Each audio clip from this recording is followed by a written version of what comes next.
هنا في هذا المعهد المتواجد بولاية تيبازا في بوسماعيل، المعهد الأول والوحيد وطنياً الذي يضمن تكويناً في تخصص الأمن السيبراني. ما يفوق عن 40 متربصاً اختار هذا التوجه، أغلبهم قدموا من خارج الولاية.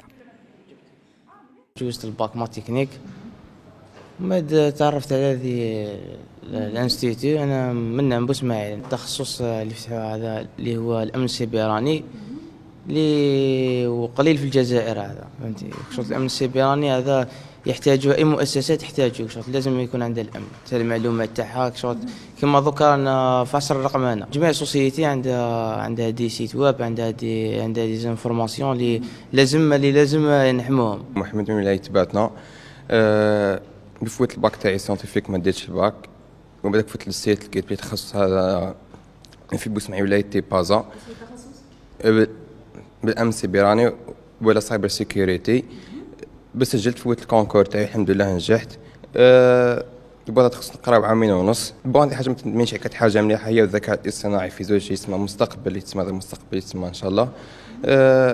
بيا قرايه واعره بس لازم يحط راسو هكاك، شو لازم كل يوم براتيك ترجع الدروس تاعك واش درتي كاع، لازم براتيك ديما. جيت انا من الولايه تاع البيض، شغل انا من صغري نبغي تاع لي هاكر وصوالح. كيف فتحوا لنا هذا التخصص لقيتها فرصه باش نتعلم، يعني نكون في الاطار القانوني تاع العمل. وهذه اول دفعه شغل في الجزائر، يعني ان شاء الله تكون فيها فرصه كبيره للعمل. هناك شبكه معلوماتيه، كاين لي بي سي، كاين كذا. بصح بالنسبه للاختصاص هناك بعض الاجهزه المطلوبه في الاختصاص هذا، مثلا جدار النار او لي فايرول. وعدتنا الوزاره باش تكمل الاجهزه هذم وتجيبهم ان شاء الله يقتنوهم الاولاد ويستعملوهم في بقيه لي فورماسيون تاعهم.